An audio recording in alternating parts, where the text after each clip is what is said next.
Annie's കിച്ചന്റെ മദ്രസ ലാഭത്തിലേക്ക് എല്ലാവർക്കും സ്വാഗതം.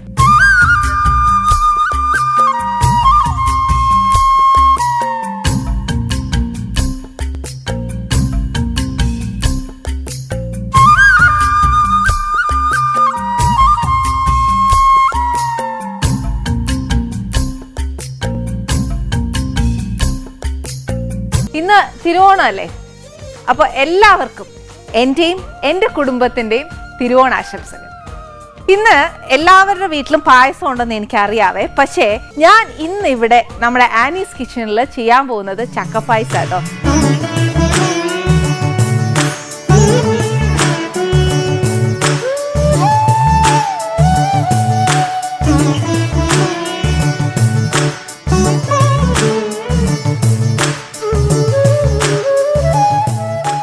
ശരിക്കും പറഞ്ഞാൽ ചക്കപ്പായസം ആന്നേലും ഏത്തപ്പഴം ആന്നേലും ഉണ്ടല്ലോ, ശരിക്കും അതൊന്ന് വറട്ടിയൊക്കെ വെക്കുവാന്നേൽ ഭയങ്കര ടേസ്റ്റ്. അതേപോലെ ചക്ക ഇലയപ്പത്തിനകത്തൊക്കെ വെക്കുവാന്നേൽ സാധാരണ നമ്മൾ പഴമൊക്കെ അരിഞ്ഞ് വെക്കുന്നതിനെക്കാട്ടിലും ടേസ്റ്റ് ആന്നേ. ഇന്ന് എന്തായാലും തിരുവോണം സന്തോഷമുള്ള ദിവസമായിരുന്നു. അന്നേരം പിന്നെ ഇന്ന് ഞാൻ എനിക്കിഷ്ടമുള്ള ഒരു പായസം വെക്കുക. ഇത് എല്ലാവർക്കും അറിയാവുന്നതാ, എന്നാലും നമ്മൾ ആ ഇൻഗ്രീഡിയൻസ് എല്ലാം ഒന്ന് കാണിച്ചില്ലേ ലൊക്കിയല്ലോ. അത് നമുക്ക് ചക്ക പായസത്തിനുള്ള കംപ്ലീറ്റ് ഇൻഗ്രീഡിയൻസ് എന്നാന്ന് പറഞ്ഞുതരാം. അതിന് വേണ്ടിയിട്ട് നമുക്ക് കുറച്ച് ശർക്കര വേണം, പിന്നെ വേണ്ടിയത് കുറച്ച് ചക്കയ ഞാൻ നല്ലതായിട്ട് മിക്സിയിൽ അടിച്ച് വെച്ചേക്കുവാന്നേ. കുറച്ച് രണ്ടാം പാല്, ഇത് മൂന്നാം പാലാണേ. ഇതെന്നാന്നോ, മൂന്നാം പാലും രണ്ടാം പാലും എന്തായാലും വേണം. കാര്യം എന്നാന്ന് വെച്ചാൽ ചക്കയ്ക്കകത്തോട് നമ്മൾ ശർക്കരയും ചവ്വരിയും എല്ലാം വരട്ടി പിന്നെ ചവ്വരി വെന്തമൊക്കെ വരണം എന്നുണ്ടെങ്കിൽ ഒരു ഇച്ചിരി നേരം എടുക്കും. അതുകൊണ്ട് 3 പാലും കരുതിക്കോ. മുഴുവൻ വേണ്ടാന്നുണ്ടെങ്കിൽ അത്രയ്ക്ക് ഇത്ര ഒഴിച്ചാൽ മതി. പിന്നെ കട്ടിക്ക് ഒന്നാം പാല്, കുറച്ച് ചവ്വരി, പിന്നെ ആന്നേല് ഇച്ചിരി ഏലക്ക പൊടിച്ചതാണേ. ഏലക്ക ഇച്ചിരി പഞ്ചസാരയും കൂടി ഇട്ട് പൊടിക്കുവാന്നേല് നല്ലതായിട്ട് പൊടിഞ്ഞു കിട്ടും. പിന്നെ വറുത്തിടാനായിട്ട് കുറച്ച് മുന്തിരിങ്ങ, ഇച്ചിരി അണ്ടിപ്പരിപ്പ്, ഇച്ചിരി തേങ്ങാക്കൊത്ത്. പിന്നെ നെയ്യ് ഇല്ലാതെ ഒന്നും ഒക്കത്തില്ല, ഒരു ഇച്ചിരി നെയ്യ്. ഇത്രയേ ഉള്ളൂ. ഇത് എളുപ്പമായിട്ടോ, നമുക്ക് എല്ലാവർക്കും അറിയാവുന്ന. പക്ഷെ എന്നാലും തിരുവോണമല്ലേ, നമുക്ക് വർത്താനം പറയാനും കിട്ടും, നേരം കിട്ടും. ഒത്തിരി വർത്താനം ഒക്കെ പറഞ്ഞ് ചക്കപ്പായസം വെക്കാവേ. ഇനി ഫസ്റ്റ് നമുക്ക് ആദ്യം നമ്മൾ ഇന്നലെ പപ്പായ പായസം ചെയ്ത പോലെ തന്നെ ഇച്ചിരി ശർക്കര ഇട്ട് അതൊന്ന് പാവ് കാച്ചി വെച്ച് അതിനകത്തോട്ട് ചക്ക ഇടാവേ. ആദ്യം ഞാൻ ശർക്കര ഇടാം.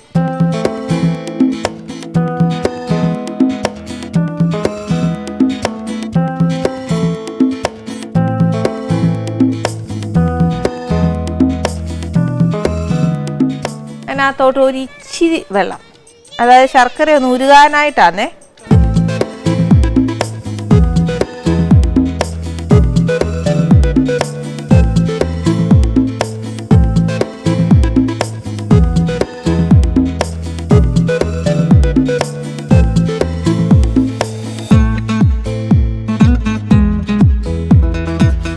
ഇപ്പൊ ശർക്കര നല്ലതായിട്ട് ഉരുകിയിട്ടുണ്ട്. അത് ഇച്ചിരി പാവ് കാച്ചാനാന്നേല് അത് ഇച്ചിരും കൂടി ഒന്ന് ആയി കഴിഞ്ഞാൽ മതി. പക്ഷെ ഞാൻ ഇന്ന് അന്നേരം ഒരു ചെറിയ ഉരുളിയിലല്ലേ നമ്മൾ വെക്കുന്നത്. അന്നേരം പിന്നെ നമുക്ക് ഒരു നേരത്തേന് കഴിക്കാനേ കാണത്തുള്ളൂ. അന്നേരം പിന്നെ ഒത്തിരി അങ്ങോട്ട് വരട്ടണ്ട. നമ്മൾ വെച്ചേക്കാൻ അന്നേരം ഇച്ചിരി നേരം ഒന്ന് പാവ് കാച്ചിയതിന് ശേഷം ചക്ക ഇടാവുള്ളൂ. ഇനിയിപ്പോൾ ഞാൻ എന്നാ ചെയ്യാൻ പോച്ചാൽ നമ്മുടെ ചക്ക ഇതിനകത്തോട്ട് ഇട്ടേച്ച് നെയ്യ് ഒഴിച്ച് വരട്ടി കുറച്ച് നേരം വരട്ടേണ്ടി വരും.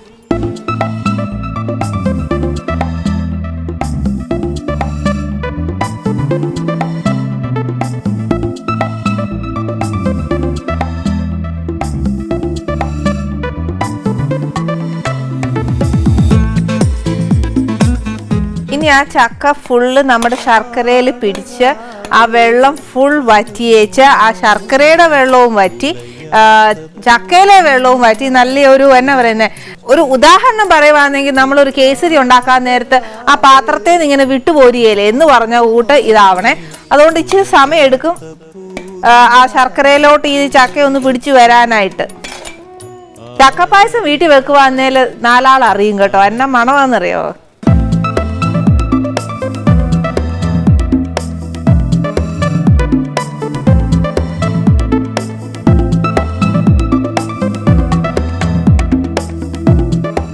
ഇപ്പൊ ഞാൻ ചക്ക ഇച്ചിരി ഇട്ടിട്ടുണ്ട്.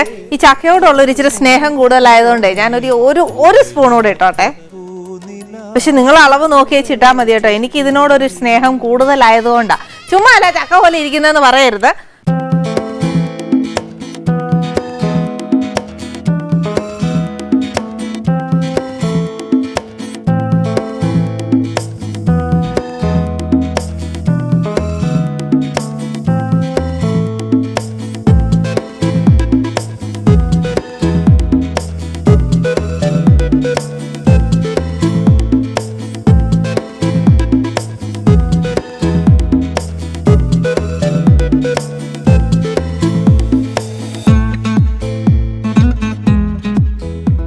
ഈ ചക്കയ്ക്ക് ശരിക്കും ഉണ്ടല്ലോ ഒത്തിരി ഔഷധ ഗുണങ്ങളുണ്ട്. അതുകൊണ്ട് പിന്നെ അതിനെ അങ്ങനെ ഉപേക്ഷിക്കാൻ നോക്കിയേല. പിന്നെ ഈ ചക്ക തിന്നേച്ച് വണ്ണം വെക്കുവാന്നൊക്കെ പറയാന്നെങ്കിൽ ഇനിയിപ്പോൾ അത് കഴിച്ചേച്ച് വെക്കുന്ന അങ്ങ് വെക്കട്ടെ. അല്ല പിന്നെ എന്നാ ചെയ്യാനാ, രുചിയുള്ളതൊന്നും കളയാൻ നോക്കിയേല.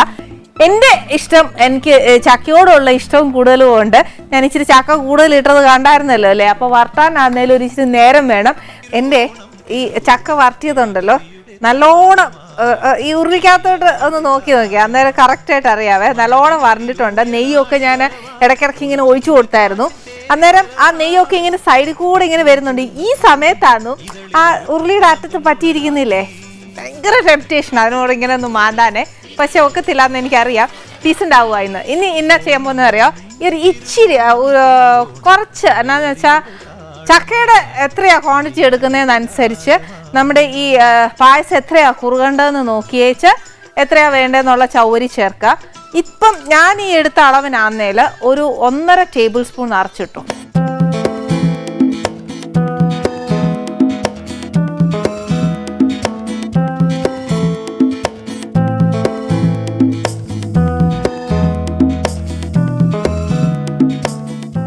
അന്നേച്ച് ഇതിനകത്തോട്ട് കുറച്ച് 3-ാം പാൽ ഒഴിക്കണേ. ഞാനിവിടെ എല്ലാ 2-ാം പാലും 3-ാം പാലും 1-ാം പാലും ഒക്കെ ഇച്ചിരി കൂടുതലാണ് കരുതിയേക്കുന്നത്. അന്നേരം ഉണ്ടല്ലോ നമുക്ക് പിന്നെ എടുക്കാനാന്നേലും ഇച്ചിരി മെനക്കേടാ.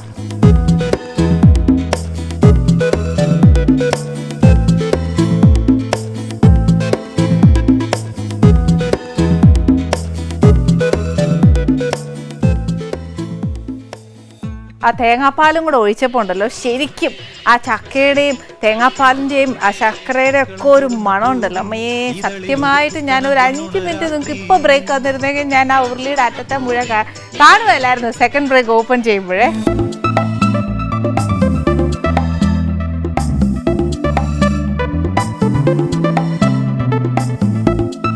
ഇനിയിപ്പോൾ ഈ 3-ാം പാൽ ഒഴിച്ചേച്ച് കുറച്ച് നേരം അതൊന്ന് തിളച്ച് ആ ചൗരി ഒന്ന് വെന്ത് തുടങ്ങി. അതും ആ നമ്മൾ നേരത്തെ വറുത്തില്ലേ എന്ന് പറഞ്ഞ പോലെ ഏകദേശം അതേപോലെ എത്തുമ്പോഴത്തേക്ക് 2-ാം പാല് ചേർക്കണം.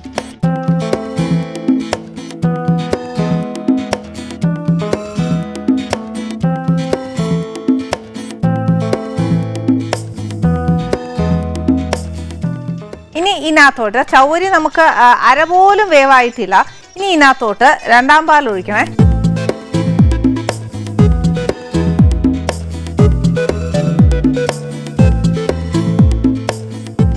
എൻ്റെ ഇനി ഉള്ള 1-ാം പാലാന്നേൽ ഒരു ബൗൾ നിറച്ചേ ഉള്ളൂ. അതുകൊണ്ട് ഞാൻ ഈ 2-ാം പാല് മുഴുവൻ ഒഴിക്കുക.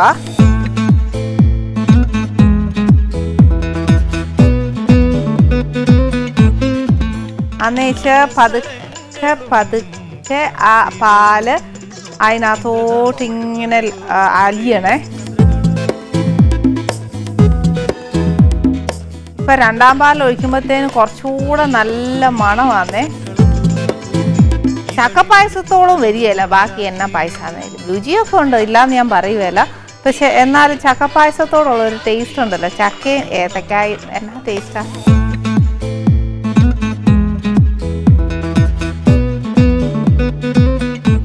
ഇനിയിപ്പോൾ ഈ 2-ാം പാലാന്നേൽ തിളച്ച് ഒന്ന് കുറുകി തുടങ്ങുമ്പോഴത്തേനും ഉണ്ടല്ലോ ആ ചൗരി ഒന്ന് വെന്ത് തുടങ്ങുവേ. ഇന്ന് വരാൻ പോകുന്ന ഗസ്റ്റ് ആരാന്നറിയാമോ? എനിക്ക് എനിക്ക് സത്യം പറഞ്ഞാൽ ഞാനൊക്കെ ഫീൽഡിൽ വരുന്നതിന് മുന്നേ ചേച്ചി വന്നിട്ടുള്ളതാ. പക്ഷെ അതിനുശേഷം ഒരു ബ്രേക്ക് കഴിഞ്ഞിട്ട് ചേച്ചി തിരിച്ച് ഫീൽഡിലേക്ക് വന്നപ്പോഴത്തേനും ഉണ്ടല്ലോ, ഞാൻ ഫസ്റ്റ് ടൈം കാണുന്ന ചേച്ചിനെ എയർപോർട്ടിൽ വെച്ചിട്ടാണ്.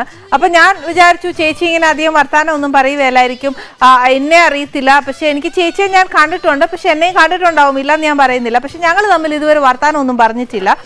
പക്ഷെ ആ എയർപോർട്ടിൽ വെച്ച് കണ്ടപ്പോഴത്തേനും ഉണ്ടല്ലോ, ചേച്ചി ഓടി വന്ന് ഞാൻ ഇന്ന ആളാ, എന്നെ അറിയോ, അതാന്നൊക്കെ ചോദിച്ചപ്പോൾ ഞാൻ ശരിക്കും പറഞ്ഞാൽ സത്യം പറഞ്ഞാൽ വാ പൊളിച്ചു പോയാ. ചേച്ചി ഇങ്ങനെയൊക്കെ നല്ലതായിട്ട് വർത്താനം പറയുമോന്ന്. ഈ ചേച്ചി ആരാന്നല്ലേ നിങ്ങളൊക്കെ ആലോചിക്കുന്നത്? വേറെ ആരുമല്ല കേട്ടോ, ആശ ശരത്താണ് ഇവിടെ വരാൻ പോകുന്നത്. ചേച്ചിയെ പറ്റി ഒത്തിരി നമ്മൾ എന്നാ പറയുക, മാഗസിൻസിൽ കൂടി ഒക്കെ നമ്മൾ ഒത്തിരി വിശേഷങ്ങൾ കേൾക്കുക ഈ ഇടയ്ക്കായിട്ട്. പക്ഷേ എന്നാലും നമ്മുടെ ആനീസ് കിച്ചണിൽ വന്ന് വിശേഷം പറയാന്ന് പറയുന്ന ഒരു പ്രത്യേക എന്നാ പറയുക, നമുക്കൊരു പ്രത്യേക നമ്മുടെയൊക്കെ വീട്ടിൽ വരുന്ന കൂട്ടം അല്ലേ, അതിനകത്തൊരു പ്രത്യേകതയും തന്നെ പറയാനൊന്നുമില്ല. ആ ചേച്ചി നമ്മുടെ വീട്ടിൽ വരുന്നതിന് തുല്യമാണ്. അതുകൊണ്ടാണ് എനിക്ക് ഫേവറേറ്റ് ആയിട്ടുള്ള ഈ ചക്കപ്പായസം തന്നെ കൊടുക്കാമെന്ന് വിചാരിച്ചത്. എന്നാന്ന് വെച്ചാൽ ചേച്ചി ഇപ്പം എന്തായാലും കേരളയിലല്ല സെറ്റിൽ ചെയ്തേക്കുന്നത്. ഈ ചക്കയോടൊക്കെ ശരിക്കും പറഞ്ഞാൽ ഒത്തിരി ഇഷ്ടം കാണും. എബ്രോഡാന്നു അന്നേരം നാട്ടിൽ ഉള്ള ആഹാരവും അല്ലെ പലഹാരങ്ങളാന്നേലും പായസമാന്നേലും ഒക്കെ എബ്രോഡിൽ സെറ്റിലായിട്ടുള്ളവർക്കാണെങ്കിൽ ഇച്ചിരി കൊതി കൂടുതലാണ്. അതുകൊണ്ട് ഇപ്രാവശ്യം ഞാൻ ചക്കപ്പായസം തന്നെ കൊടുക്കാൻ പോവാണേ. ഇനിയുള്ള ജോലി എന്നാന്നറിയോ, നമ്മളിപ്പോൾ രണ്ടാം പാൽ ഒഴിച്ചപ്പോഴത്തേന് അത് ഇച്ചിരി ഒന്ന് എന്നാ പറയുക ലൂസായിട്ടല്ലേ വന്നത്. ഇനി ഇത് ഇച്ചിരി ഒന്ന് കുറുകി ഇച്ചിരി ആ ചൗരി ഒന്ന് ഹാഫ് വേവ് അല്ല ഏകദേശം ഒരു 1/4 വെന്തോട്ടെ. നല്ലതായിട്ട് തിളച്ച് കഴിഞ്ഞാൽ തീ നല്ലതായിട്ട് കുറച്ച് ചൗരി വെന്തതിന് ശേഷം മാത്രം നമുക്കിന്ന് തലപ്പാൽ ചേർക്കാവേ. അതുവരെ ഇതിനെ ഒരു ഇച്ചിരി സമയം എടുക്കും. അതൊന്ന് ചവരി വേവാനുള്ള നേരം കൊടുക്കണ്ടേ. അത് മാത്രമല്ല നല്ല രുചിയായിട്ടുള്ളൊരു ചക്കപ്പായസം കൊടുത്തില്ലേൽ നമ്മൾ ഈ പറഞ്ഞതിന് വല്ല കാര്യമുണ്ടോ? അന്നേരം ഇച്ചിരി സമയം കൊടുക്കാം കേട്ടോ അതിന്.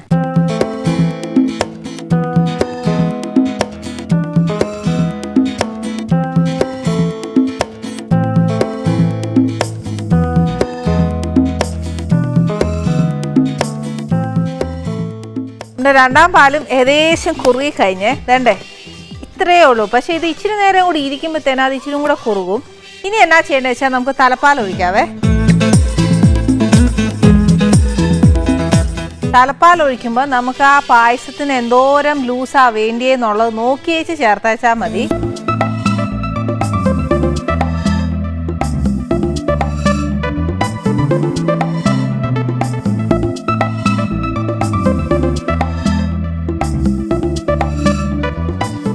ഇതിനകത്തോട്ട് എന്നാ ചെയ്യേണ്ടത് വെച്ചാൽ ഒരു ഇച്ചിരി അല്ല, നമുക്ക് ഏലക്കായുടെ ഒരു ടേസ്റ്റും ആ ഒരു മണവും ഇല്ലേ, അതെന്നാന്ന് എത്ര വേണ്ടിയെന്ന് വെച്ചാൽ ചേർത്തോണം.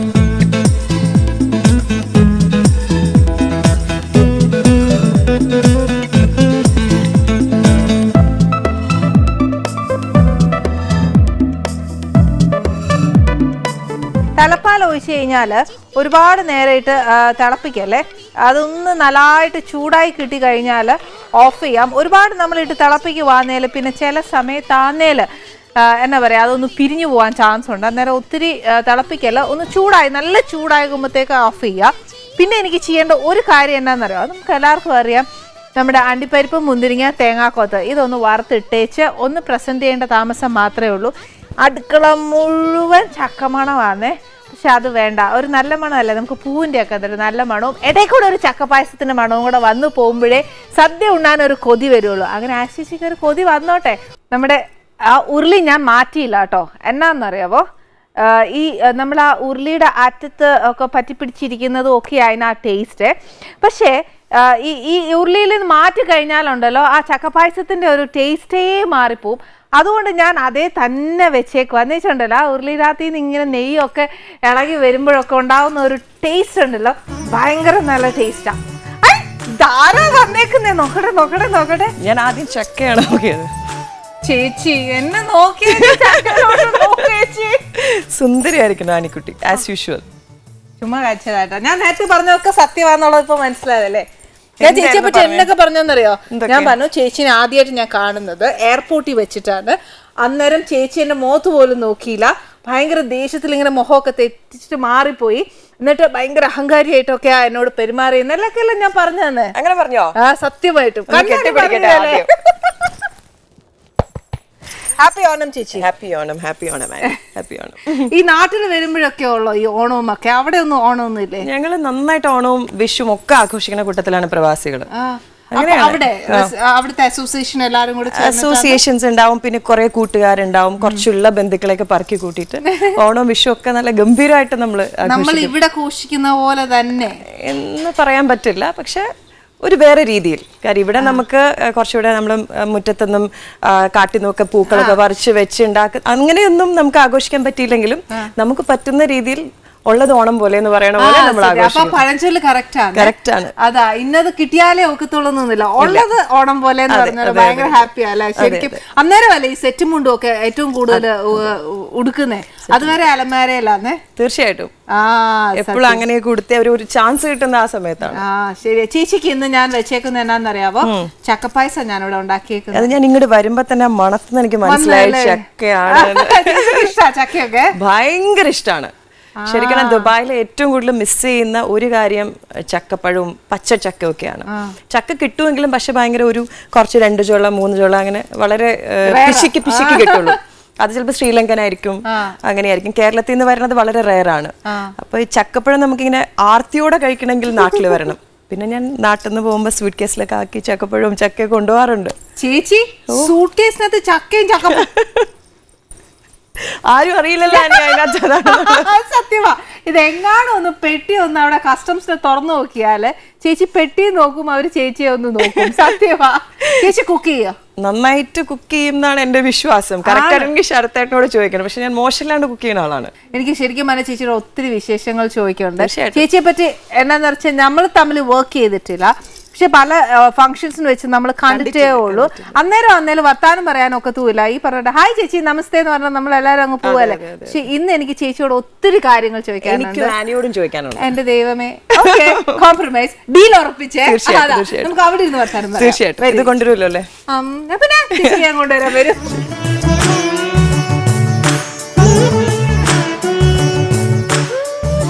ആഹാ, ഞാൻ വിചാരിച്ചു പായസം മാത്രമേ ഉള്ളൂ. എന്തായത്? തിരുവോണമല്ലേ ചേച്ചി? അപ്പൊ ചേച്ചിക്ക് ഒരു പായസത്തിൽ ഒതുക്കുന്ന ശരിയല്ലല്ലോ. അന്നേരം പിന്നെ ചേച്ചിക്ക് ഒരു സദ്യ ആയിട്ട് തന്നെ തരാന്ന് വിചാരിച്ചേ. ഞാനിപ്പോ ഒരു കാര്യം ചെയ്യാം, ഇത് ഇവിടെ വെച്ചാല് എനിക്ക് ചേച്ചിയോട് വർത്താനം പറയാനൊക്കത്തില്ല. ചേച്ചി ചക്കയുടെ മണമൊക്കെ ഇങ്ങനെ പക്ഷെ ഇപ്പൊ ഞാൻ വിളമ്പല്ല. ചേച്ചിക്ക് വിശക്കുന്നുണ്ടോ? ഇല്ലല്ലോ. സദ്യയൊക്കെ കാണുമ്പോ ചേച്ചിക്ക് ഒത്തിരി ഇഷ്ടമല്ലേ? ഞാൻ നന്നായിട്ട് ഭക്ഷണം ഇഷ്ടമുള്ള ഒരാളാണ്. ഭയങ്കരമായിട്ട്. പ്രത്യേകിച്ച് സദ്യയൊക്കെ ഉണ്ടാക്കാനും ഇഷ്ടമാണ്, കഴിക്കാനും ഇഷ്ടമാണ്. കണ്ടാൽ തന്നെ അറിയാം അല്ലെ? എന്നെ കണ്ടാലറിയാം. ചേച്ചിയെ കണ്ടാൽ അത്രയും പറയുവേല. എന്നെ കണ്ടാൽ നല്ലോണം പറയും. സദ്യ കഴിക്കും, മീറ്റ് കഴിക്കും, എല്ലാം കഴിക്കും. ഞാനും അതെ, എല്ലാം കഴിക്കും. പക്ഷെ ചേച്ചി ഒരു കാര്യം ഉണ്ടിട്ട്, ഞാൻ ഈ പച്ചവെള്ളം കുടിച്ചാൽ പോലും എന്റെ ദേഹത്ത് പിടിക്കും. അത് കാണാനില്ലേ എന്റെ ദേഹത്ത്? അങ്ങനെയൊന്നുമില്ല. എന്നാലും ആര് പറഞ്ഞാലും സുന്ദരി കുട്ടിയല്ല ഇപ്പോഴും ആനി. എപ്പോഴും ഈ ഷോ കാണുന്നവരെല്ലാവരും പറയുന്ന ഒരു കാര്യം, ആനി സ്റ്റിൽ ആ ഒരു പണ്ടത്തെ ആനിയിൽ നിന്നൊരു ഡിഫറൻസ്, കുറച്ചൊരു വണ്ണം ഉണ്ടെന്നല്ലാതെ ഫേസിനൊന്നും ഒരു ചേഞ്ച് ഇല്ല. അതിപ്പം അത്ര വണ്ണമൊന്നും ഇല്ല. ചേച്ചി ഇപ്പൊ പണ്ടത്തെ ആനി എന്ന് പറഞ്ഞല്ലേ, അതേപോലെ എനിക്ക് ചേച്ചിയുടെ പണ്ടത്തെ, ഇപ്പത്തെ ആശ ശരത്തല്ല, ആശ ലത, ആ ഒരു എന്നാ പറയാ ചേച്ചിയുടെ വീട്ടില് നാട്ടുമ്പുറത്ത് പെരുമ്പാവൂരല്ലേ ചേച്ചിയുടെ വീട്. അപ്പൊ ചേച്ചിയുടെ ആ കോളേജ് ലൈഫ്, ആ അവിടുത്തെ ഓണം, അങ്ങനത്തെ ഒക്കെ ചേച്ചിയുടെ ചൈൽഡ്ഹുഡ് അല്ലേ, അത് ആ മെമ്മറീസ് ഒക്കെ ഒന്ന് പറയാമോ ഓണത്തെ കുറിച്ചും? ഞങ്ങൾ ശരിക്കും നേരത്തെ പറഞ്ഞൊരു നാട്ടുമ്പുറമാണ്, ഭയങ്കര ഒരു ടൗണൊന്നും അല്ല. പെരുമ്പാവൂർ ഒരു കുഞ്ഞു സ്ഥലമാണ്. ഞങ്ങളുടെ അയ്യപ്പസ്വാമിയുടെ ഒരു അമ്പലമുണ്ട് അടുത്ത്. പിന്നെ സാധാരണ ഒരുപാട് നല്ല അയൽവക്കമുള്ള നാടാണ്. അങ്ങോട്ടും ഇങ്ങോട്ടും ഒക്കെ ഭയങ്കര സഹകരണമുള്ള നാടാണ്. അപ്പം ചെറിയ കുട്ടിയായിരിക്കുമ്പോൾ എനിക്ക് 2 ചേട്ടന്മാരാണ്. ഞങ്ങളെല്ലാവരും കൂടെയാണ് പൂവിടുന്നതും പൂ പറിക്കാൻ പോകുന്നതും. തൊട്ടപ്പുറത്തെ വീട്ടിൽ സുമയും ശുഭചേച്ചിയും ശോഭചേച്ചി എന്നൊക്കെ പറഞ്ഞിട്ട് ചേച്ചിമാരുണ്ട്. അപ്പം അവരുടെ വീട്ടിലാണോ നമ്മുടെ വീട്ടിലാണോ, ആരുടെ വീട്ടിൽ ഏറ്റവും നല്ല പൂക്കളം എന്നുള്ളൊരു ചെറിയൊരു മത്സരം പോലെയുണ്ട്. എഴുന്നേൽക്കുന്ന മുമ്പ് നമ്മൾ പൂവിടും. അങ്ങനെയൊക്കെ ഭയങ്കര രസമായിരുന്നു. അങ്ങനെയായിരുന്നു നമ്മുടെ ഓണക്കാലമൊക്കെ. പിന്നെ അപ്പുറത്തുനിന്ന് പൂവട കൊണ്ടുവരല്, ഓണത്തിരുവോണത്തിൻ്റെ അന്ന് ആർപ്പ് വിളിക്കല്, വെളുപ്പിന് എഴുന്നേൽക്കല് ഒക്കെ ഉണ്ടായിരുന്നു. ശരിക്കും അങ്ങനെ തന്നെയായിരുന്നു. ഉത്രാട ദിവസമാണ് എൻ്റെ അമ്മയുടെ തറവാട്ടിൽ പോയിട്ട് ഉത്രാട അമ്മുമ്മയുടെ കൂടെയാണ് ഊണയൊക്കെ. അമ്മുമ്മ ജീവിച്ചിരിക്കുന്ന കാലം വരെയും അങ്ങനെയായിരുന്നു. ഇപ്പോൾ അമ്മുമ്മ ഇല്ല നമ്മുടെ കൂടെ.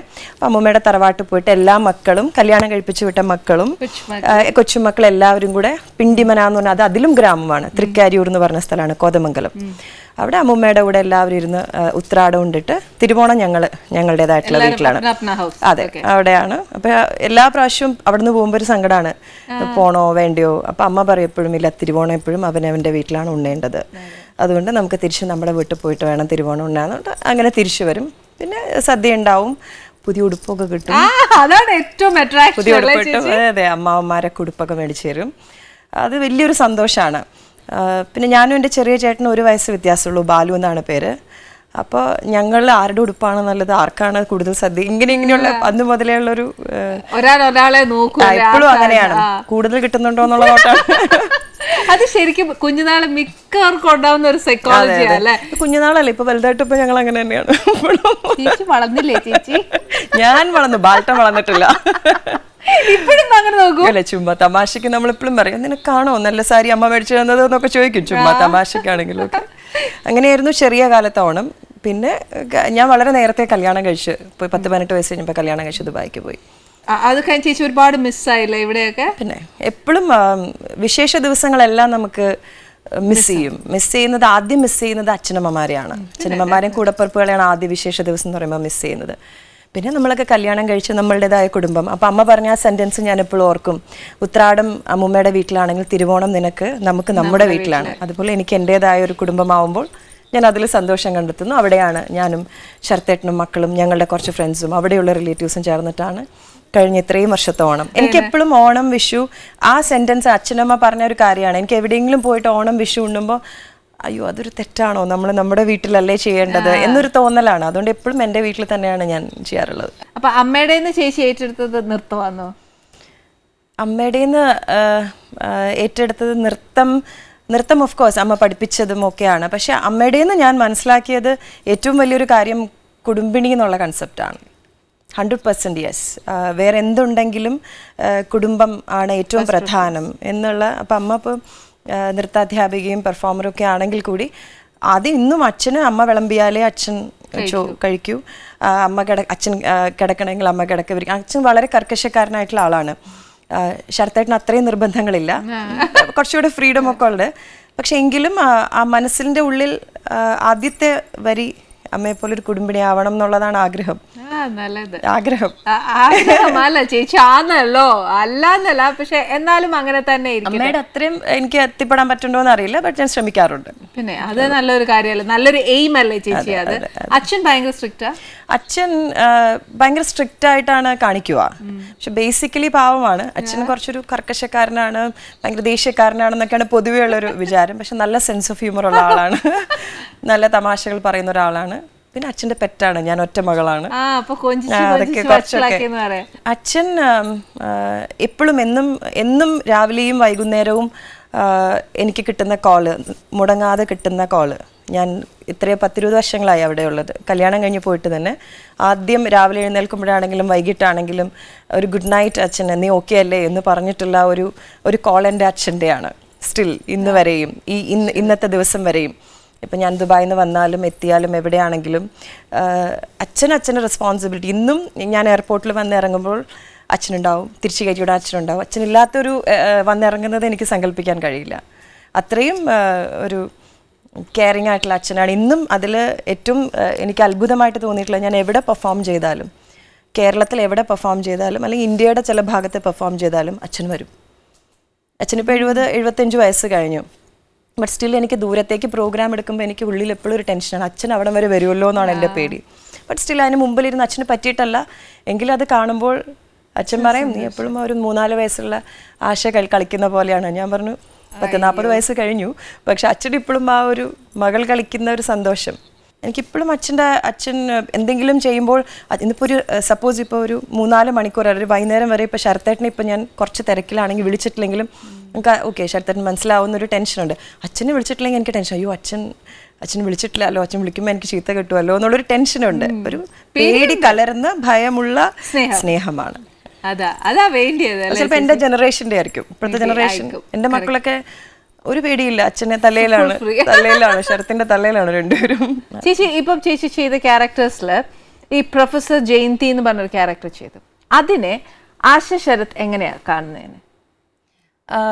അത് പല രീതിയിലുള്ള കഥാപാത്രങ്ങളാണ് നമുക്ക് കിട്ടിയിട്ടുള്ളത്. എന്നെ സംബന്ധിച്ചിടത്തോളം എനിക്ക് കിട്ടിയൊരു മഹാഭാഗ്യമാണ് പ്രൊഫസർ ജയന്തി എന്നാണ് ഞാൻ എപ്പോഴും വിശ്വസിക്കുന്നത്. ഈ ഒരു നിമിഷം വരെ ഞാൻ അങ്ങനെയാണ് വിചാരിക്കുന്നത്. അതൊരു ഒട്ടും സീരിയസ് ആയിട്ട് ഞാൻ എടുത്തിരുന്നില്ല അഭിനയമൊന്നും. ഒരു രസത്തിന് വേണ്ടിയിട്ട് അഭിനയിച്ചതാണെന്ന് വേണമെങ്കിൽ പറയാം. അതിന് മുമ്പ് ഇതിലേക്ക് വരാൻ ഒരു കാരണം കുറച്ചു കാലം കല്യാണത്തിന് മുമ്പൊക്കെ അഭിനയിച്ചിട്ടുണ്ടെങ്കിലും അമൃതയുടെ തന്നെ അങ്ങനെ അമൃതയോട് എനിക്ക് വളരെ ആത്മബന്ധമുള്ള ഒരാളാണ്. അപ്പം അമൃതയുടെ തന്നെ ശ്യാം സാറിൻ്റെ ഒരു 5 ടെലിഫിലിംസിന് ഓണക്കാലത്ത് ഒരു 5 ടെലിഫിലിംസ് ഒരു 5-6 വർഷങ്ങൾക്ക് മുന്നേ ആയിരിക്കും. അപ്പം അങ്ങനെ ഒരു 5 ടെലിഫിലിം ഉണ്ടായിരുന്നു. അങ്ങനെ അതിൽ രജി സൈൻ റേച്ചേട്ടൻ സംവിധാനം ചെയ്തിട്ടുള്ള നിഴലും നിലാവും പറയുന്നതെന്ന് പറഞ്ഞിട്ടുള്ളൊരു ടെലിവിഷൻ ഒരു ചെറിയൊരു സിനിമ പോലെയായിരുന്നു. അതിനകത്ത് ഒരു കഥാപാത്രം ചെയ്തു. അതും ഈ പറയുന്ന പോലെ ഇവിടെ ഞാൻ നാട്ടിലുണ്ടായിരുന്നു വെക്കേഷൻ സമയത്ത്, അങ്ങനെ അത് ചെയ്ത്. പക്ഷെ അത് നല്ലൊരു കഥാപാത്രമായിരുന്നു. അതിനെനിക്ക് സ്റ്റേറ്റ് അവാർഡ് കിട്ടിയിട്ടുണ്ടായിരുന്നു. അത് കണ്ടിട്ടാണ്. മാത്രമല്ല ചേച്ചി ഒരു ക്യാരക്ടർ കിട്ടിക്കഴിഞ്ഞാൽ ചേച്ചി ഒരുപാട് ഓവർ വർക്ക് ചെയ്ത് അതിങ്ങനെ ആക്കണം, അല്ലെങ്കിൽ ഒരു ചെറിയ ഡിഫറൻസ് വേണം എന്നൊക്കെ തോന്നാറുണ്ട്? അങ്ങനെയല്ല, ഞാൻ ക്യാരക്ടേഴ്സ് ചൂസ് ചെയ്യുമ്പോൾ എന്തെങ്കിലും ഒരു വ്യത്യാസമുള്ള ക്യാരക്ടർ ആണെങ്കിലാണ് എനിക്ക് കൂടുതൽ സന്തോഷം ഉണ്ടാവുക, അത് ചൂസ് ചെയ്യാൻ ഒരു ഇൻട്രസ്റ്റ് ഉണ്ടാവുക. കാര്യം നമുക്ക് വളരെ ലിമിറ്റഡ് ടൈമേ ഉള്ളല്ലോ ആനി. നമ്മൾ വീട്ടമ്മമാർക്ക് നമുക്ക് ഒരുപാട് കാര്യങ്ങൾ ചെയ്യാൻ സാധിക്കില്ല. നമുക്ക് വളരെ കുറച്ച് കാര്യങ്ങൾ മാത്രമേ ചെയ്യാൻ സാധിക്കൂ. കാര്യം അതിൽ നിന്ന് നല്ലതെന്ന് തോന്നുന്ന കഥാപാത്രങ്ങൾ ചെയ്യുന്നു. അത് ചിലത് നന്നാവുന്നു, ചിലത് അത്ര നന്നാവുന്നില്ല. അപ്പോൾ അതിൽ ഇപ്പോൾ ഒരു ക്യാരക്ടർ ആണെങ്കിൽ എന്തെങ്കിലും ഒക്കെ ഒരു വ്യത്യാസമല്ല, അവരൊരു ബോഡി ലാംഗ്വേജ് ഒക്കെ എന്തായിരിക്കും എന്ന് വെറുതെ ഒന്ന് നോക്കും, അത്രേ ഉള്ളൂ. അതിലൊരു ഭയങ്കര പ്രിപ്പറേഷൻസ് ഒന്നും ഇല്ല. അങ്ങനെ ബേസ് മാത്രം. അങ്ങനെ പ്രിപ്പറേഷൻ എനിക്ക് ഏറ്റവും പേടിയുണ്ടായിരുന്ന ദൃശ്യമായിരുന്നു. ചേച്ചി അത് പറയാൻ വരട്ടെ, ദൃശ്യം സൂപ്പർ ബേട്ടാ ചേച്ചി. ആ ഒരിനകത്ത് എനിക്ക് അതിനകത്ത് ഏറ്റവും കൂടുതൽ ചേച്ചിയുടെ എക്സ്പ്രഷൻ വൈസ് ഇഷ്ടപ്പെട്ടത് എന്താ പറയുക, ചേച്ചിയുടെ ഷാർപ്പ് ലുക്ക് അസലാട്ടോ. അതിന് it is understood, no dialogues ഒന്നും വേണ്ട അതിനകത്ത് ശരിക്കും. അതിനകത്ത് ചേച്ചി പിന്നെ തമിഴ് ചെയ്തപ്പോഴത്തേക്ക് ചേച്ചിയുടെ എക്സ്പീരിയൻസ് വിത്ത് കമലഹാസൻ സാർ അല്ലേ, അതും നമ്മുടെ മലയാളത്തിലെ ലാൽ സാർ വന്നു ഇതിനകത്തെ. അതിനകത്ത് പക്ഷേ the common factor was you. അതിനകത്ത് ആ ഒരു ഡിഫറൻസും എക്സ്പീരിയൻസ് എന്ന് പറഞ്ഞേ. ഇപ്പം 3 വേർഷനാണ് ഞാൻ ചെയ്തത്. തമിഴ്, നമ്മൾ Malayalam, then Kannada, then Tamil. 3 languages. Telugu എനിക്ക് ചെയ്യാൻ പറ്റിയില്ല. ഈ 3 ലാംഗ്വേജാണ് ചെയ്തത്. ഈ 3ലും 3 സിനിമകൾ ചെയ്യുന്ന മാതിരിയാണ് എനിക്ക് തോന്നിയത്. ശരിക്കും ഒന്നാമത് ഭാഷ വേറെ. ആകെയുള്ളത് ഗീത IPS ആണ് 2 എണ്ണത്തിൽ. ഒന്നിൽ രൂപ IPS ആയിരുന്നു. അതിൽ ആ ഒരു ക്യാരക്ടറിൻ്റെ ഇപ്പം ഈ പറയുന്ന ഒരു ബോഡി ലാംഗ്വേജും ഒക്കെ വ്യത്യാസമാണെങ്കിലും സെയിം ആണെങ്കിലും ഭാഷ വേറെയായിരുന്നു, ഓപ്പോസിറ്റ് നിൽക്കുന്നവർ വേറെയായിരുന്നു. ഇപ്പോൾ ലാലേട്ടൻ കൺസീവ് ചെയ്ത ജോർജ് ഊട്ടിയിൽ നിന്നും ടോട്ടൽ ഡിഫറെൻ്റ് ആയിരുന്നു കമൽ സാർ ചെയ്തത്. രണ്ടുപേരും 2 രീതിയിലാണ് ക്യാരക്ടറിനെ വളരെ ഇമോഷണൽ. ലാലേട്ടൻ വളരെ സർക്കിളായിട്ടും മറ്റേത് കുറച്ച് ഇമോഷണലായിട്ടുമാണ് അതിനെ കണ്ടിരുന്നത്. അപ്പോൾ അതിനോടനുബന്ധിച്ച് നമ്മളുടെയും ആറ്റിറ്റ്യൂഡ് മാറുമല്ലോ. പിന്നെ എല്ലാം ചെയ്യുമ്പോൾ എനിക്ക് വലിയ ധൈര്യമൊന്നും ഉണ്ടായിരുന്നില്ല സത്യം പറയാമല്ലോ. കമൽ സാറിൻ്റെ ഓപ്പോസിറ്റ് നിൽക്കുമ്പോൾ ഒക്കെ ഭയങ്കര ടെൻഷൻ ഉണ്ടായിരുന്നു എനിക്ക്. നല്ല പേടിയുണ്ടായിരുന്നു കമൽ സാറിനോട് അഭിനയിക്കുമ്പോൾ. അപ്പം പുള്ളിയുടെ ഫേസ് ടു ഫേസ് ഒക്കെ നിൽക്കുമ്പോൾ ഫസ്റ്റ് ഷോട്ട് അങ്ങനെയായിരുന്നു. ഇൻട്രോഗേഷൻ സീനായിരുന്നു ഫസ്റ്റ്. എന്നടാ നനച്ചേന്ന് ചോദിക്കുന്ന സീനായിരുന്നു. മൂത്തൊക്കെ എന്നടാന്ന് വരും അപ്പൊ ഞാൻ എന്നടാന്നുള്ളതിന് ഞാൻ അവരോട് ചോദിച്ചു എന്നയ്യ എന്ന് ചോദിച്ചു.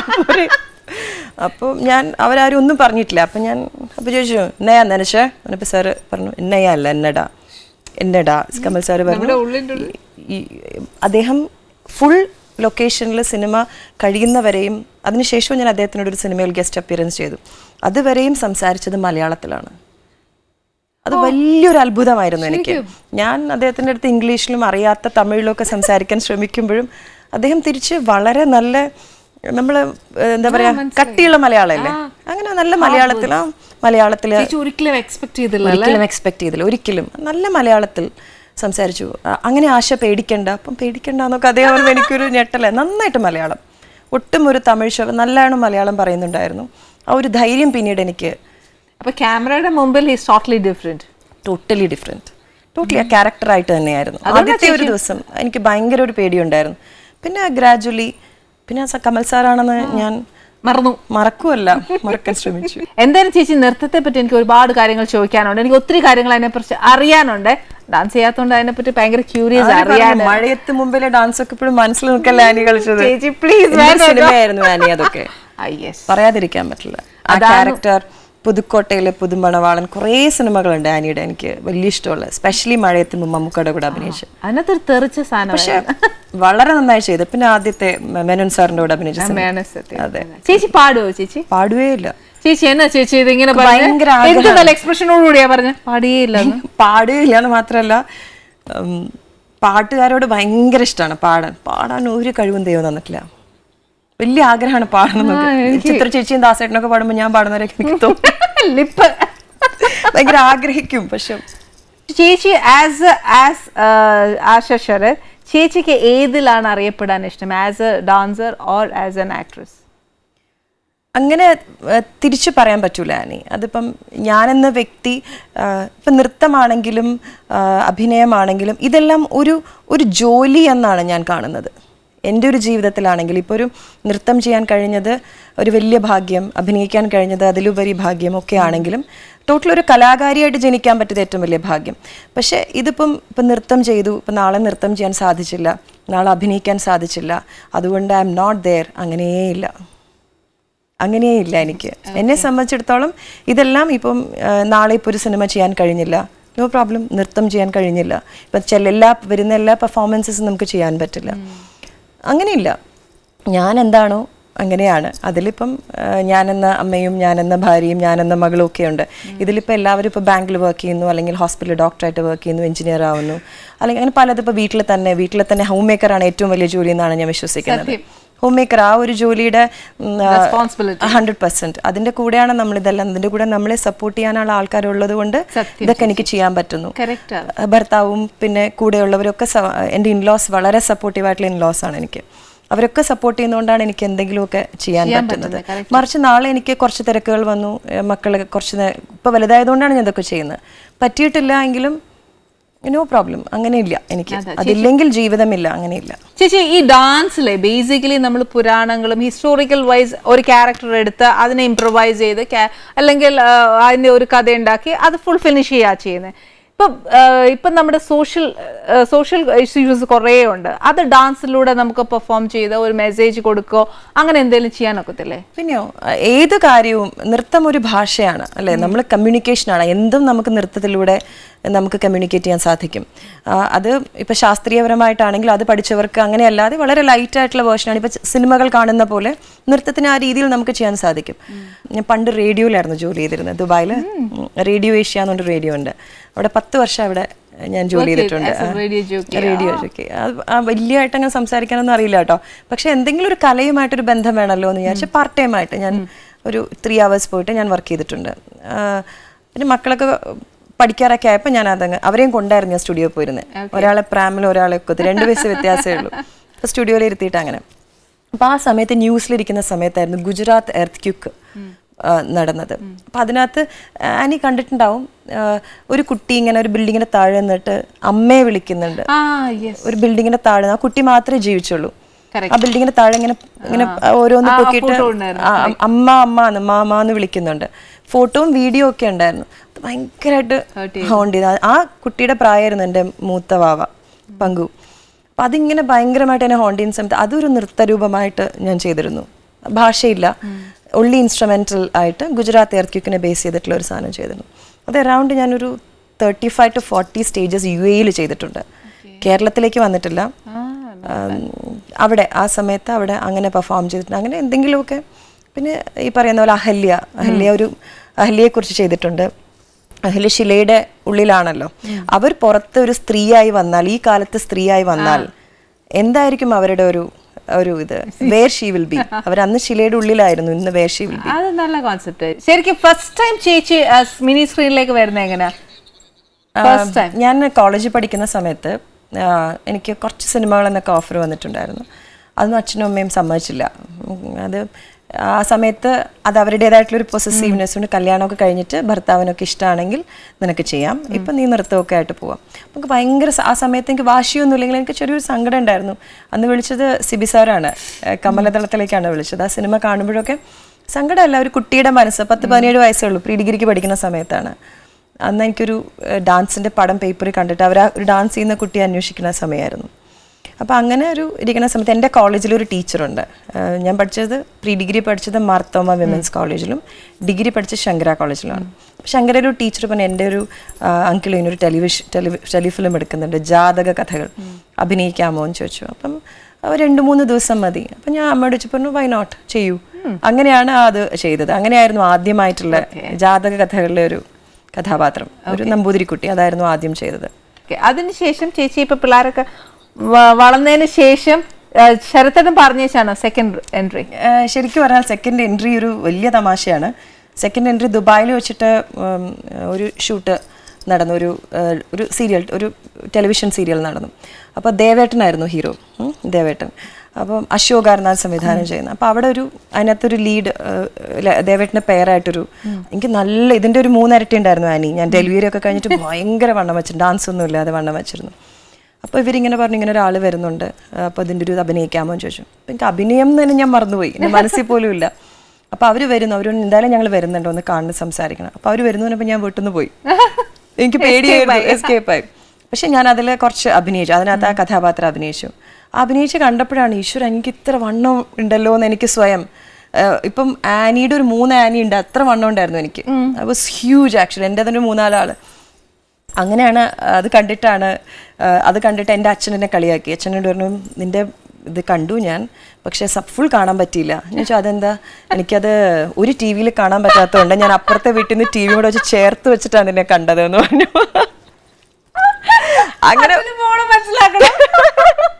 അങ്ങനെ പറഞ്ഞതോടുകൂടി ഞാൻ വിചാരിച്ചു ഈശ്വര അതിപ്പം വലിയൊരു കളി. അങ്ങനെ ഞാൻ കുറച്ച് വണ്ണം കുറയ്ക്കാനൊക്കെ തുടങ്ങിയത്.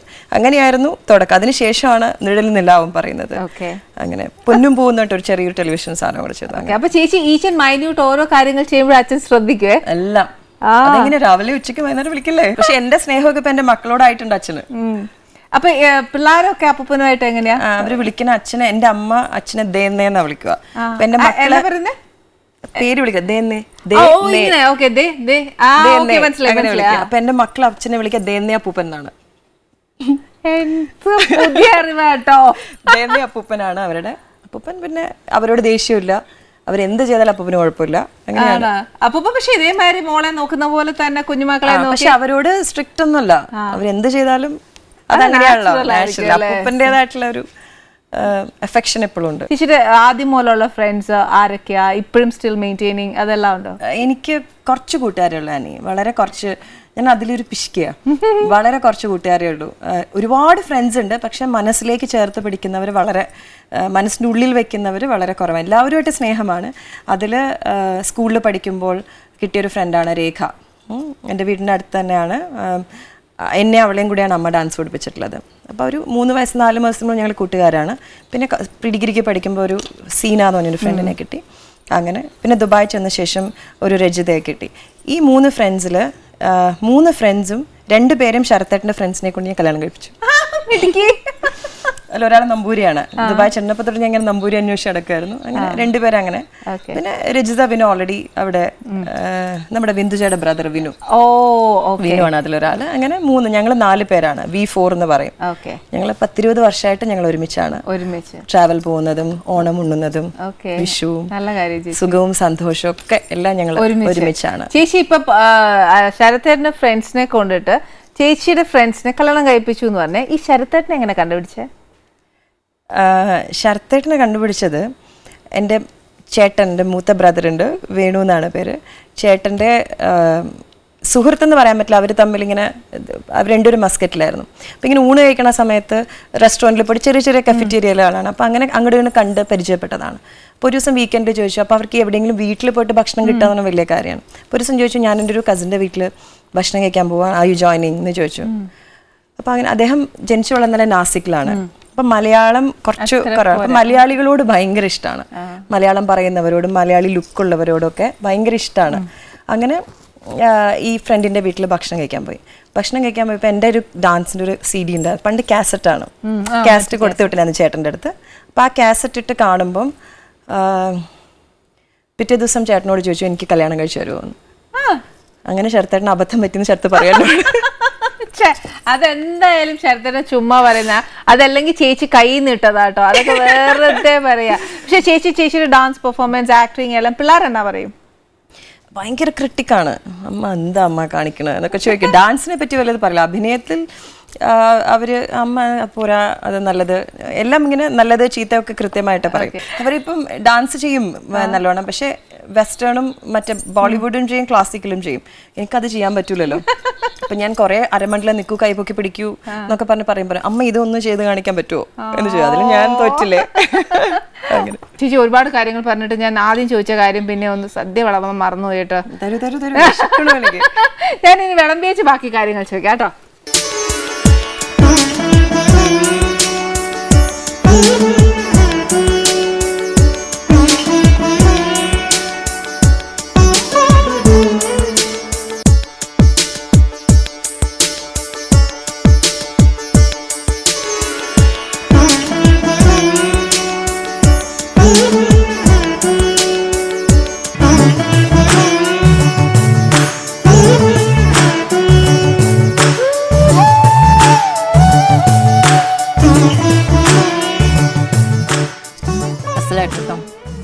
ഞാനുണ്ടല്ലോ ആനിക്കൊരു ഉരുളരാം. അത് വേണം എനിക്ക്. ഇതുവരെ ആരും അതുണ്ടാവില്ല, ഞാൻ തരാം. എനിക്ക് ഓണം. അതാ ചേച്ചി തരട്ടെ. ചേച്ചി അതിനകത്തോട്ട് എനിക്ക് കടുമാങ്ങയും കൂടെ വെച്ച് തരും. കടുമാങ്ങ, പിന്നെ എന്ത് വേണം? ഇപ്പുറത്ത് മാങ്ങ വെക്കൂ. ഇത് മാങ്ങ ഉരുട്ടി. ഇപ്പം എന്റെ ചേച്ചിയായിട്ട് ഇവിടെ വന്നിരുന്ന എനിക്ക് ഒരു ഉരുള ചോറ് തരുവാന്നേ. തീർച്ചയായിട്ടും. ചേച്ചി കുറെ നേരമായിട്ട് നല്ല ഭംഗിയായിട്ട്. അപ്പം നല്ല ഓണാവട്ടെ, സർവ്വ ഐശ്വര്യങ്ങളും തരട്ടെ. വാ, ഒരു ഉമ്മയും കൂടെ തരാം.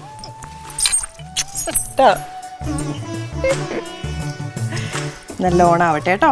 Thank you. ഒരു ചേച്ചിയുടെ ഏറ്റവും വലിയൊരു അനുഗ്രഹം. തീർച്ചയായിട്ടും അനുഗ്രഹമല്ലടാ, സ്നേഹം. നമ്മുടെ ഈ എപ്പിസോഡ് എന്ന് പറയുന്നത് ശരിക്കും പറഞ്ഞാൽ മധുര സല്ലാപ ചേച്ചി. ഇന്ന് ഞാൻ ആ മധുര സല്ലാപം കണക്കാക്കിയിട്ട് ചേച്ചിക്ക് ശരിക്കും പറഞ്ഞാൽ ഭയങ്കര മധുര അല്ല, എന്നാലും ആവശ്യത്തിനുള്ള മധുരത്തിന് വെച്ചിട്ട് ഞാൻ ചക്കപ്പായസം ചെയ്തിട്ടുണ്ട്.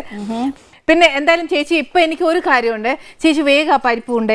എനിക്ക് ഇത്രയും പറഞ്ഞപ്പോ ഉണ്ടല്ലോ എന്റെ പായസം ചേച്ചിക്ക് തന്നേ ഒക്കെ. അതിനൊന്ന് സാമ്പാർ ഉണ്ട്, എനിക്കറിയാം. ഒരു ഉരുളയും കൂടെ വേണോ? എന്ത് കൂട്ടിയാ വേണ്ട? എനിക്ക് പരിപ്പിന്റെ കൂടെ എപ്പോഴും പപ്പടവും മാങ്ങാച്ചാറും. Nothing more than that. ഇതിനകത്ത് ഒരു കാര്യം ഞാൻ പറയാം. ഇതിനകത്ത് ബേസിക്കലി നോക്കുവാണെങ്കിൽ ഒരു സെലിബ്രിറ്റി ആയിട്ട് നമ്മൾ വർത്താനം പറയുക. ഇവിടെ എനിക്കിവിടെ സെലിബ്രിറ്റി അല്ല, she's my like my own sister. Thank you so much. അത്രേ ഉള്ളൂ. എനിക്ക് ആ ഒരു ഫീലിംഗ് ഇപ്പൊ ഇവിടെ ചേച്ചി എടുത്ത് വരുന്നത്. പരിപ്പ് വെച്ച് കഴിഞ്ഞു ചേച്ചി. ഇനി നെക്സ്റ്റ് ഞാൻ സാമ്പാർ കൊടുക്കട്ടെ. തരും.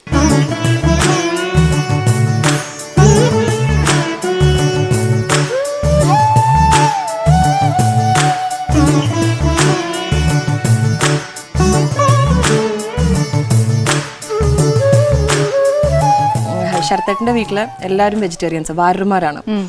അപ്പം ഇപ്പൊ അദ്ദേഹം, ഞാൻ മോശമാക്കി നോൺ വെജ് ഒക്കെ കഴിക്കും. പക്ഷെ അവിടുത്തെ അമ്മ ഉണ്ടാക്കണ കുറേ ഡിഷസ് എല്ലാം കണ്ണൂരുകാരാണ്. അവർ കണ്ണൂർ മാനന്തവാടി സൈഡാണ്. എല്ലാം വേറെയാണ്.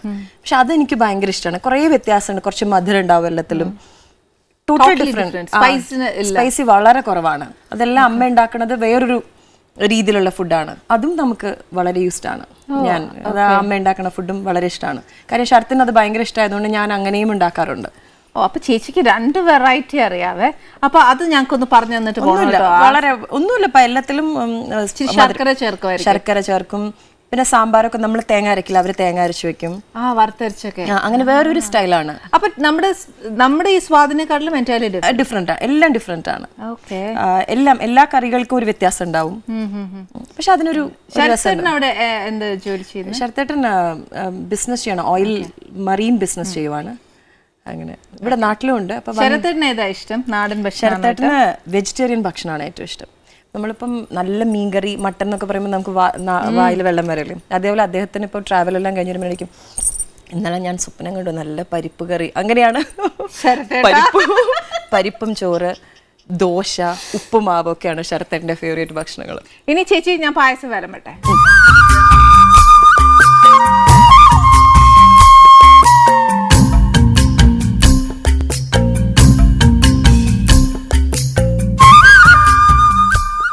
കഴിക്കണം എന്ന് വെച്ചാൽ പപ്പടം. പപ്പടം വേണ്ടേ? പപ്പടം കൂട്ടില്ലേ? പപ്പടം കൂട്ടി പായസം നമ്മുടെ നാട്ടിൽ പപ്പടം, പഴം, പഴം കൂട്ടും പിന്നെ പപ്പടം കൂട്ടും. ഞാൻ കൂട്ടും. അടിപൊളി കേട്ടോ, ചെയ്യോ റിയലി നൈസ്. പറയാണ്ടിരിക്കാൻ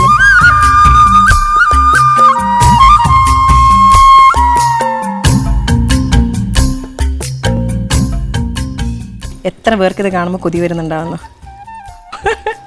ശരിക്കും പപ്പടം? ശരിക്കും പപ്പടവും പായസം കഴിച്ചു നോക്കിയിട്ടുണ്ടോ എനിക്കറിയില്ല. ഇല്ല, ഞാൻ കഴിച്ചു നോക്കിയിട്ടില്ല. വേണ്ട ചേച്ചി ഈ കോമ്പിനേഷൻ സൂപ്പർ കേട്ടോ.